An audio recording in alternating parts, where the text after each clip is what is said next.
मोहशान्तिकरं चैव बन्धमोक्षकरं परं स्वरूपज्ञाननिलयं गीताशास्त्रमिदं शिवे यं यं चिन्तयते कामं तं तं प्राप्नोति निश्चयं नित्यं सौभाग्यदं पुण्यं तापत्रयकुलापहं सर्वशान्तिकरं नित्यं तथा वन्ध्यासुपुत्रदम् अवैधव्यकरं स्त्रीणां सौभाग्यस्य विवर्धनम् आयुरारोग्यमैश्वर्यं पुत्रपौत्रप्रवर्धनं निष्कामजापि विधवा पठेन् मोक्षमवाप्नुयात् अवैधव्यं सकामा तु लभते चान्यजन्मनि सर्वदुःखभयं विघ्नं नाशयित्तापहारकं सर्वपापप्रशमनं धर्मकामार्थमोक्षदं यं यं चिन्तयते कामं तं तं प्राप्नोति निश्चितं लिखित्वा पूजयेद्यस्तु मोक्षश्रियमवाप्नुयात् गुरुभक्तिर्विशेषेण जायते हृदि सर्वदा जपन्ति शाक्तः सौराश्च गणपत्याश्च वैष्णवः शैवः पाशुपतः सर्वे सत्यं सत्यं न संशयः जपं हीनासनं कुर्वन् हीनकर्मा फलप्रदं गुरुगीतां प्रयाणे वा संग्रामे रिपुसङ्कटे जपन् जयमवाप्नोति मरणे मुक्तिदायिका सर्वकर्माणि सिद्ध्यन्ति गुरुपुत्रेण संशयः। हे शिवे, यह गुरु गीता रूपी शास्त्र मोह को शांत करने वाला, बंधन में से परम मुक्त करने वाला और स्वरूप ज्ञान का भंडार है। व्यक्ति जो अभिलाषा करके इस गुरु गीता का पठन चिंतन करता है उसे वह निश्चय ही प्राप्त होता है। यह गुरु गीता नित्य सौभाग्य और पुण्य प्रदान करने वाली तथा तीनों तापों आधि व्याधि उपाधि का शमन करने वाली है। यह गुरु गीता सब प्रकार की शांति करने वाली, बंध्या स्त्री को सुपुत्र देने वाली, सधवा स्त्रियों के वैधव्य का निवारण करने वाली और सौभाग्य की वृद्धि करने वाली है। यह गुरु गीता आयुष्य, आरोग्य, ऐश्वर्य और पुत्र पौत्र की वृद्धि करने वाली है। कोई विधवा निष्काम भाव से इसका जप पाठ करे तो मोक्ष की प्राप्ति होती है। यदि वह विधवा सकाम होकर जप करे तो अगले जन्म में उसको संताप हरने वाला अवैधव्य अर्थात सौभाग्य प्राप्त होता है। उसके सब दुख, भय, विघ्न और संताप का नाश हो जाता है। इस गुरु गीता का पाठ सब पापों का शमन करता है, धर्म, अर्थ, काम और मोक्ष की प्राप्ति कराता है। इसके पाठ से जो आकांक्षा की जाती है वह अवश्य सिद्ध होती है। यदि कोई इस गुरु गीता को लिखकर उसकी पूजा करे तो उसे लक्ष्मी और मोक्ष की प्राप्ति होती है और विशेषकर उसके हृदय में सदा सर्वदा गुरु भक्ति उत्पन्न होती रहती है। शक्ति के, सूर्य के, गणपति के, शिव के और पशुपति के मतवादी इसका गुरु गीता का पाठ करते हैं। यह सत्य है, इसमें कोई संदेह नहीं। बिना आसन किए हुए जप नीच कर्म हो जाता है और निष्फल हो जाता है। यात्रा में, युद्ध में, शत्रुओं के उपद्रव में गुरु गीता का जप पाठ करने से विजय मिलता है। मरण काल में जप करने से मोक्ष मिलता है। गुरुपुत्र के, शिष्य के सर्व कार्य सिद्ध होते हैं, इसमें संदेह नहीं।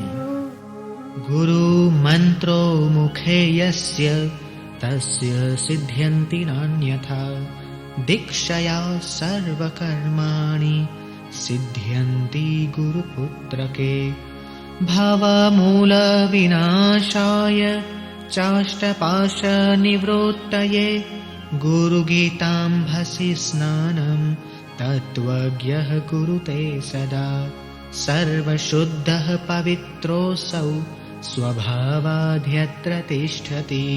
तत्र देवगणाः सर्वे क्षेत्रपीठे चरन्ति च।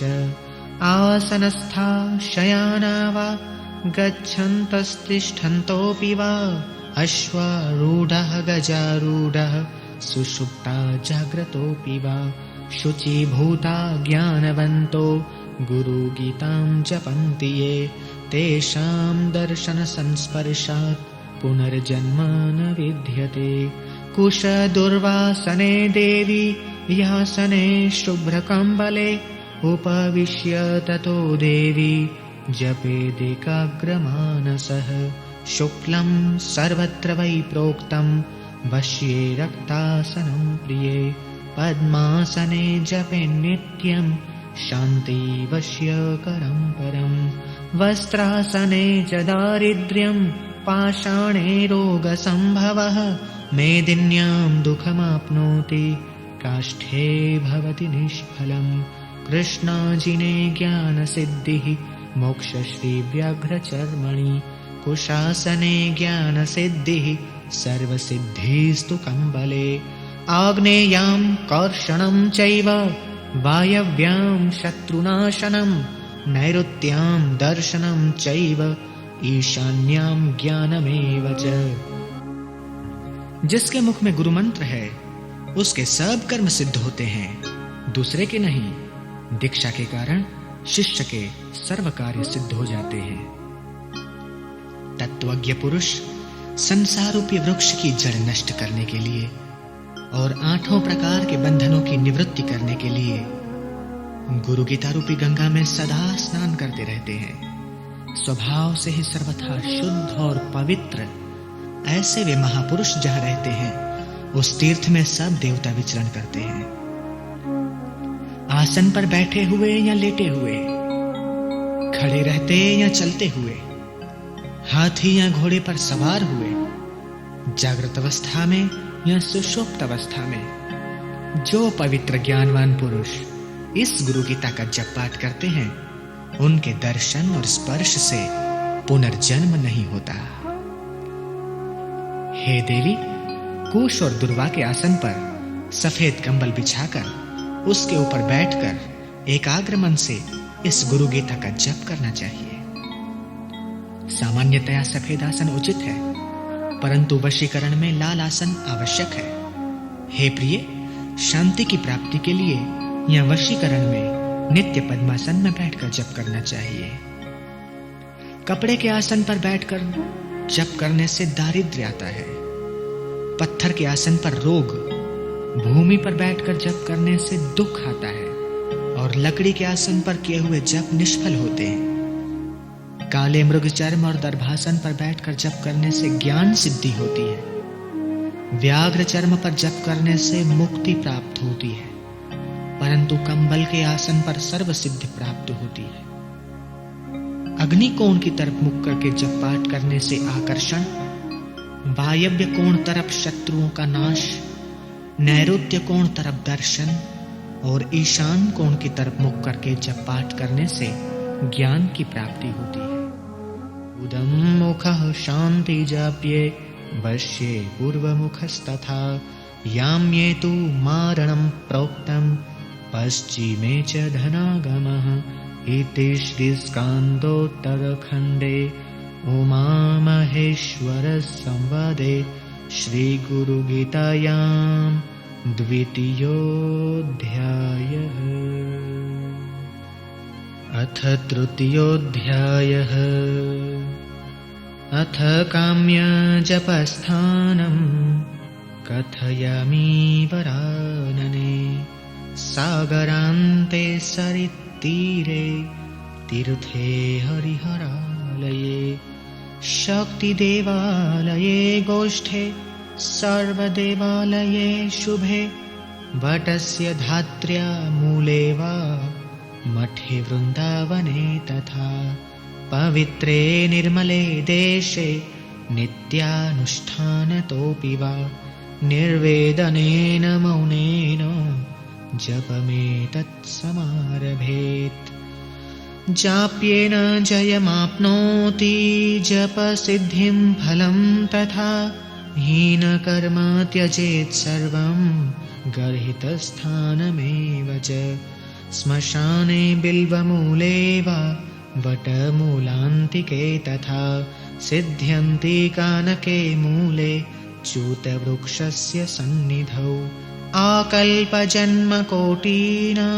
यज्ञव्रततपः क्रियाः ताः सर्वाः सफला देवी गुरुसन्तोषमात्रतः मन्दभाग्या यशक्ताश्च ये जना नानुमन्वते गुरुसेवासु विमुखाः पच्यन्ते नरकेषु च विद्या धनं बलं चैव तेषां भाग्यं निरर्थकं येषां गुरुकृपा नास्ति अधो गच्छन्ति पार्वती धन्या माता पिता धन्यो गोत्रं धन्यं कुलोद्भवः धन्या च वसुधा देवी यत्र स्याद् गुरुभक्तता।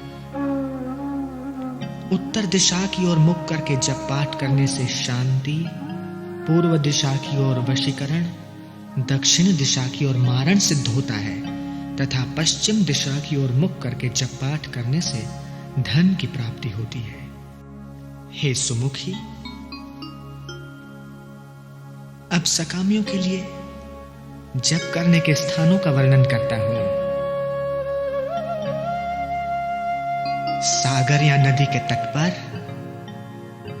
तीर्थ में, शिवालय में, विष्णु के या देवी के मंदिर में, गौशाला में, सभी शुभ देवालयों में, वटवृक्ष के या आंवले के वृक्ष के नीचे, मठ में, तुलसी वन में, पवित्र निर्मल स्थान में नित्य अनुष्ठान के रूप में अनासक्त रहकर मौन पूर्वक इसके जप का आरंभ करना चाहिए।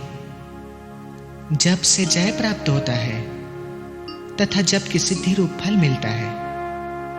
जपानुष्ठान के काल में सब नीच कर्म और निंदित स्थान का त्याग करना चाहिए। स्मशान में बेल व वट वृक्ष या कनक वृक्ष के नीचे और आम्र वृक्ष के पास जप करने से सिद्धि जल्दी होती है। हे देवी, कल्प पर्यंत के करोड़ों जन्मों के यज्ञ, व्रत, तप और शास्त्रोक्त क्रियाएं ये सब गुरुदेव के संतोष मात्र से सफल हो जाते हैं। भाग्यहीन, शक्तिहीन और गुरु सेवा से विमुख जो लोग इस उपदेश को नहीं मानते वे घोर नरक में पड़ते हैं।